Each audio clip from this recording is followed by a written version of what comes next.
अगर मैं आपको बताऊं, उस्मान तारिक को लेकर भारत बनाम पाकिस्तान मुकाबले से ठीक पहले क्रिकेट की दुनिया में एक नया तूफान खड़ा हो चुका है। जी हाँ, सवाल उठ रहा है, क्या उस्मान तारिक पर बैन लगना चाहिए या फिर उन्हें बेवजह निशाना बना जा रहा है? क्या उनकी गेंदबाजी एक्शन वाकई नियमों के खिलाफ है या फिर ये सिर्फ एक बेवजह खड़ा किया गया विवाद है? आइए पूरी कहानी विस्तार से समझते हैं। यूएसए के खिलाफ खेले गए मुकाबले में उस्मान तारिक एक बार फिर सुर्खियों में आ गए। कारण उनका बॉलिंग एक्शन है और खासकर गेंद डालने से ठीक पहले लिया गया वो रहस्यमय 2 सेकंड का पॉजम। हाँ, वही ठहराव, वही रुकना, वही अचानक गति बदलना, और यहीं से शुरू हुआ विवाद।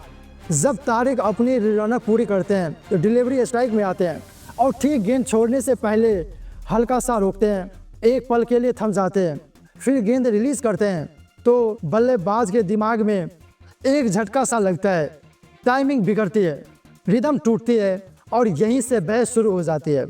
कुछ दिग्गज क्रिकेटर्स का कहना है कि ये बल्लेबाज को जानबूझकर भ्रमित करने की कोशिश है, तो कुछ का मानना है कि इसमें कुछ भी गलत नहीं है। यानी क्रिकेट की दुनिया 2 हिस्सों में बढ़ चुकी है। सबसे पहले बात करते हैं भारत के पूर्व क्रिकेटर श्रीवत्स गोस्वामी की। उसने उस्मान तारिक का वीडियो शेयर करते हुए कहा, फुटबॉल में प्रगति लेते समय खिलाड़ी रन अप में रुक नहीं सकता, उसे लीगल माना जाता है, तो फिर क्रिकेट में गेंदबाज को ये छूट क्यों? उन्होंने सवाल उठाया कि गेंदबाज डिलीवरी स्ट्राइक के दौरान रोक कैसे सकता है। आईसीसी को इस पर तुरंत ध्यान देना चाहिए और अगर ज़रूरत पड़े तो इस पर रोक लगानी चाहिए।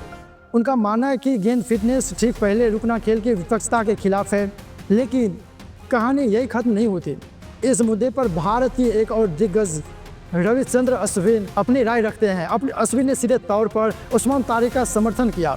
उन्होंने कहा, अगर बल्लेबाज अचानक बिना बताए अपना स्टांस बदल सकता है, राइट हैंडर से लेफ्ट हैंडर बन सकता है, तो फिर गेंदबाज पर इतनी पाबंदियां क्यों?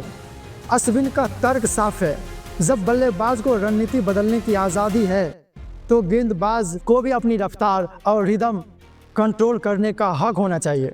उन्होंने सवाल उठाया, क्या नियम सिर्फ गेंदबाजों के लिए बनाया गया है? अब ज़रा अंतर्राष्ट्रीय प्रतिक्रियाएं भी सुनिए। पूर्व वेस्टइंडीज दिग्गज ने साफ कहा, 2 सेकंड का ये ठहराव बल्लेबाज को धोखा देने की कोशिश जैसा लगता है। मुझे समझ नहीं आता कि किसे कैसे वैध माना जा सकता है। उनका मानना है कि क्या आईसीसी को इस मामले में समीक्षा करनी चाहिए। ध्यान देने वाली बात यह भी है कि उस्मान तारिक का एक्शन को पहले भी जांचा जा चुका है। पाकिस्तान क्रिकेट बोर्ड ने उनका बायोमैकेनिक टेस्ट करवाया था और रिपोर्ट में उनका हाथ 15 डिग्री की वैध सीमा के भीतर पाया गया।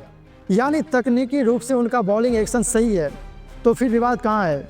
विवाद है उस पॉज में, वो छोटा सा ठहराव जो बल्लेबाज की टाइमिंग बिगाड़ सकता है।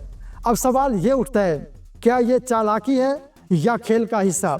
क्या बल्लेबाज को भ्रमित करना रणनीति है या नियमों के खिलाफ चाल? सच यह है कि अभी तक आईसीसी की नियम पुस्तिका में इस तरह के पॉज पर कोई स्पष्ट प्रतिबंध नहीं है, और शायद यही वजह है कि क्रिकेट बिरादरी 2 हिस्सों में बढ़ती हुई है। तो अब फैसला किसका? आपका? क्या उस्मान तारिक पर बैन लगना चाहिए या उन्हें अपनी शैली के साथ खेलने की आज़ादी मिलनी चाहिए?